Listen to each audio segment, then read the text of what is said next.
नमस्ते सदावत सले मातृभूमि में हम लोग बात करने जा रहे हैं ऑनरेबल सुप्रीम कोर्ट की। और ऑनरेबल सुप्रीम कोर्ट के अंदर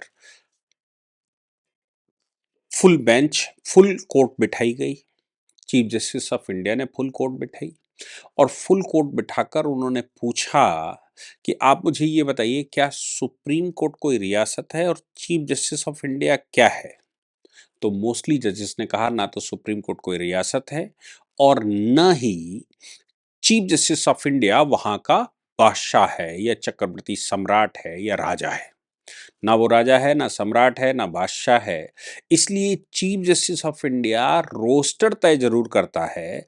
चीफ जस्टिस ऑफ इंडिया बहुत सारे डिसीजंस में हेड करता है, लेकिन चीफ जस्टिस ऑफ इंडिया भी अपनी मनमर्जी नहीं कर सकता। अब कोर्ट के रोल समझना चाहिए और ये बात समझनी चाहिए ये किस बात पर आई और कोर्ट ने डिसीजन ली। सुप्रीम कोर्ट ने ऐसा नहीं केवल कहा हो, सुप्रीम कोर्ट के चीफ जस्टिस और जो फुल कोर्ट रूम उन्होंने बिठाया था वो डिसीजन लेने के लिए बिठाया था कि भाई डिसीजन लिया जाए कि वाकई में सुप्रीम कोर्ट के चीफ जस्टिस के पास पावरें कितनी और पूर्व के चीफ जस्टिस जो कर गए, पूर्व के चीफ जस्टिस जो कर गए मतलब पूर्व के चीफ जस्टिस जो मनमानियां कर गए अपनी कलम से अपने सिग्नेचर से, क्या वो सस्टेन कर सकती हैं कानून की नज़र में? क्या वो कानून की नज़र में कंटिन्यू रहनी चाहिए या फिर उन मामलों में अब डिसीजन लेना चाहिए, उनको रोल बैक करना चाहिए? अब ये तो बड़ा भारी सवाल है कि भाई पूर्व के चीफ जस्टिस कोई निर्णय ले गए और प्रेजेंट चीफ जस्टिस उसको रोल बैक करें। हालांकि ऑनरेबल जस्टिस सूर्यकांत ने ये कहा था कि भाई पहले ये होता रहा है कि पुरानी बेंच को नई बेंच बिठाकर उसको बदलने की प्रक्रिया करते रहें, ये कब तक चलेगा और ये कितना चलेगा? ये बात तो honourable justice B R Gavai ने, ऑनरेबल जस्टिस सूर्यकांत ने, और हम सब जानते हैं honourable justice B R Gavai भी इन विषयों पर बड़े सख्त थे। वो किसी भी समुदाय से आते हों, लेकिन उन्होंने अपने जजमेंटों में किसी प्रकार से भी ये नहीं छोड़ा कि उनके जजमेंट में ये कहा जाए कि उन्होंने जाति भेद के आधार पर, सांप्रदायिक भेद के आधार पर कुछ किया हो। बल्कि उन्होंने जो जो रिजर्वेशन है, रिजर्वेशन में देवेंद्र सिंह के जजमेंट में ये भी कहा था कि क्रीमी लेयर भी लागू होनी चाहिए और हर एक वंचित जो सबसे पिछड़ा व्यक्ति है उसको रिजर्वेशन का लाभ भी मिलना चाहिए। उन्होंने ये भी कहा था कि मैं दलित होने के नाते यहाँ तक पहुंचा हूं, लेकिन मेरा बेटा ये लाभ नहीं लेगा क्योंकि वो चीफ जस्टिस का बेटा है। अब वो किसी बैकवर्ड पर्सन का बेटा नहीं, बैकवर्ड मतलब जो जिसको रिजर्वेशन के लाभ की वजह से, रिजर्वेशन की वजह से उत्थान किया जाए उसका नहीं। अब तो चीफ जस्टिस का बेटा है, मैं इतने पोस्ट पर पहुंच गया कि मेरा बेटा भी अभी लाभ लेगा, अनुचित लाभ लेगा। और जो प्रेजेंट के चीफ जस्टिस हैं उन्होंने तो 2-3 बड़े हंगामेदार स्टेटमेंट दे दिए थे, जिसकी वजह से उनको चिट्ठी पत्री भी लिखी गई थी, क्रिटिसाइजेशन करने वालों ने क्रिटिसाइज भी किया था, उनके सपोर्ट में भी बड़ी संख्या उतर आई थी और देश में एक नई बहस भी छिड़ गई थी। वो मंदिरों के मामले थे और इलीगल प्रवासियों के मामले थे भारत में। खैर, हम लोग विषय पर आते हैं, मूल विषय पर वापस आते हैं। मूल विषय पर आने का मतलब मूल विषय पर वापस आते हैं। मूल विषय पर वापस आते हैं। मामला ये है कि सुप्रीम कोर्ट का अपना बजट होता है, सुप्रीम कोर्ट का अपना सिस्टम है, लेकिन चीफ जस्टिस 2 रोलों में रहता है। एक तो वो एडमिनिस्ट्रेटिव हेड भी होता है, दूसरा वो रोस्टिंग का भी हेड होता है और तीसरा वो जज भी होता है। अब अगर किसी बेंच में वो बीइंग ए चीफ जस्टिस भी बैठा है और बाकी के 4 जजेस, 5 जजेस, 6 जजेस और उसके साथ बैठे हैं, तो वहां पर वो सिर्फ एक जज का वोटर है। वो चीफ जस्टिस जरूर कहा जाएगा, लेकिन उसके पास कोई एक्स्ट्रा पावर नहीं है चीफ जस्टिस के पास। यानी कि 5 जजेस का अगर कोई जजमेंट है और 4 जजेस एक साइड में रहते हैं, चीफ जस्टिस दूसरे साइड में रहते हैं, तो चीफ जस्टिस की बात का कोई वेटेज नहीं है। वो एक जज है, वो 1 आउट ऑफ 5 है, ये मान लीजिए। इसको तो बिल्कुल क्लैरिटी के साथ समझ लीजिए। अब चूंकि बेंच में तो वो कुछ स्पेशल रखता नहीं है, इसलिए अब दूसरी बात आती है कि वो रोस्टर का मास्टर है। यस, रोस्टर का मास्टर होने के नाते कौन सा केस किस कोर्ट में जाएगा, कौन सी बेंच उसकी बनेगी, कॉन्स्टिट्यूशनल बेंच में कौन कौन रहेगा या बड़ी बेंच में कौन रहेगा, फुल बेंच में कौन रहेगा, इसका वो मास्टर है, उसके पास इसकी सुप्रीमेसी है। और यही बात ऑनरेबल जस्टिस दीपक मिश्रा के खिलाफ जा रही थी, क्योंकि ऑनरेबल जस्टिस दीपक मिश्रा जो बेंचे बना रहे थे उसमें कुछ 4 जजेस रोड पर उतर आए। जीवन में पहली बार, इतिहास में पहली बार उन्होंने ये कहा कि सब कुछ ठीक नहीं चल रहा, सीनियर जजेस को इग्नोर किया जाता है। हालाँकि अब आप अगर 2-3 साल बाद, 4 साल बाद देखेंगे, तो वो सीनियर जजेस जिनको कहा जा रहा था, वो अब इर्रेलेवेंट इसलिए हो गए हैं क्योंकि वो रिटायर हो चुके हैं। तो कौन सीनियर? जो उनसे बहुत जूनियर थे, आज वो चीफ जस्टिस बने बैठे हैं। जो उनसे बहुत जूनियर थे, आज वो सुप्रीम कोर्ट के जज बने बैठे हैं। हमने कल एक जजमेंट के विषय में बात कही थी, और वो बात ये कही थी कि नीचे लोकपाल ने अगर कोई सैंक्शन दे दी है, लोकपाल ने इस आधार पर सैंक्शन दे दी कि भाई अभी इररिलेवेंट है। महुआ मोइत्रा वाले केस में मैं बता रहा था, लोकपाल सुप्रीम कोर्ट के रिटायर्ड जज हैं। इस समय के लोकपाल जो हैं, जिन्होंने सैंक्शन दी, वो सुप्रीम कोर्ट के रिटायर्ड जज हैं। लेकिन सुप्रीम कोर्ट के रिटायर्ड जज जो कि अभी तक ऑर्डर करते रहे 2 साल पहले तक, वो उन्होंने जो सैंक्शन दी, उन्होंने जो ऑर्डर किया या जो उन्होंने सैंक्शन दी, वो दिल्ली हाई कोर्ट में चैलेंज हो गई। दिल्ली हाई कोर्ट के जज सुप्रीम कोर्ट के मुख्य न्यायाधीशों में से या सुप्रीम कोर्ट के सीनियर एडवोकेट के सामने हाई कोर्ट का क्या मतलब होता है? लेकिन हाई कोर्ट के सिंगल जज ने या हाई कोर्ट ने सुप्रीम कोर्ट के रिटायर्ड जज जो कि लोकपाल हैं, उनके आदेश को अवैध बता दिया, गलत बता दिया और कहा इस पर फिर से आप संज्ञान लीजिए। तो ये मामला किसी व्यक्ति का नहीं है, ये मामला तो कोर्ट का है, कोर्ट की पावर का है, उस कलम का है जहां पर वो बैठा हुआ है और उसको संविधान ने वो पावर दी है। उसका अपॉइंटमेंट जब तक रहता है, यानी कि जब चीफ जस्टिस जब जब सुप्रीम कोर्ट का जज रिटायर हो गया तो बात खत्म हो गया। अब कोई सीनियर जूनियर नहीं रहा, बहुत जूनियर हाई कोर्ट के जजेस भी उनके आदेश को पलट सकते हैं। जो अब वो कर रहा है वो आज भी कॉन्स्टिट्यूशनल पोस्ट पर, लेकिन ये हो सकता है। इसलिए उस समय लग रहा हो मैं सीनियर हूं, पर आज जो लोग जूनियर अपने आप को सीनियर कह रहे थे, वो तो सिस्टम से भी बाहर हो गए। यानी कि सुप्रीम कोर्ट की बेंच बनी, चीफ जस्टिस को पावर थी दीपक मिश्रा, ऑनरेबल जस्टिस दीपक मिश्रा के खिलाफ इन बातों को लेकर महाभियोग भी लाने की कोशिश की गई थी। वो चला नहीं, वो अलग बात है। उनको प्रेशर में भी लेने की कोशिश की गई थी। तो मास्टर रोस्टर होता है और वो तय करता है, ये उसका एक्सक्लूसिव पावर है। चाहे कितना ही हंगामा कर लो, ये उसका कोई ना कोई तो एडमिनिस्ट्रेटिव हेड होगा जो करेगा। अब तीसरी पावर जो चीफ जस्टिस की है वो है एडमिनिस्ट्रेटिव पावर।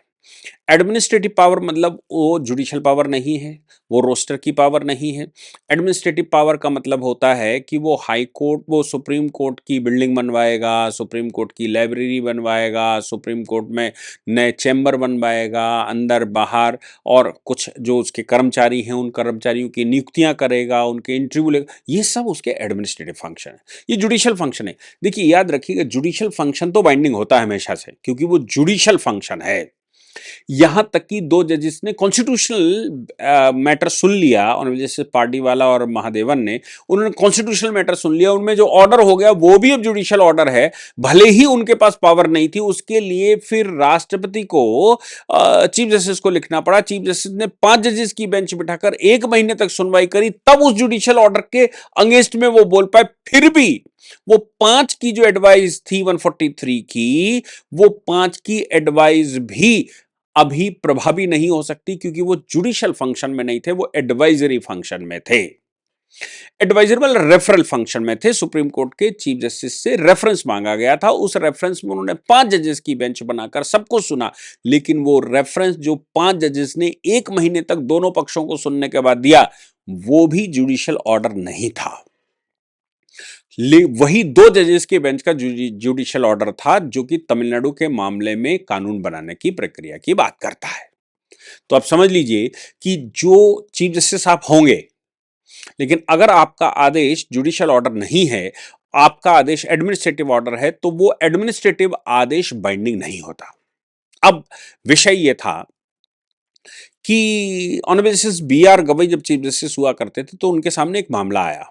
उस मामले में उनको ये पता लगा कि कुछ लोगों की सैलरियों में 150 से 200% तक इंक्रीमेंट कर दिया गया है, जो चीफ जस्टिस को खुश कर ले गए। चीफ जस्टिस को खुश करने के मामले को मैं ज्यादा नहीं बढ़ाऊंगा। हमें यह भी याद होगा कि राम मंदिर के जजमेंट में बैठे जज साहब के खिलाफ भी कुछ इस तरह के आरोप लगाए गए थे उनके पर्सनल स्टाफ के द्वारा। भद्दे आरोप लगाए गए थे पर्सनल स्टाफ के द्वारा। अब उनके पर्सनल स्टाफ ने जो आरोप लगाए थे, वो मामला क्या हुआ उस पर मैं नहीं जाना चाहता, लेकिन यहां जो सवाल है वो ये है कि चीफ जस्टिस को पावर है, चूंकि वो चीफ जस्टिस है, उसको एडमिनिस्ट्रेटिव पावर है। अपने मातहत कर्मचारी, सुप्रीम कोर्ट में लगभग 2000 या उससे ज्यादा लोग काम करते हैं।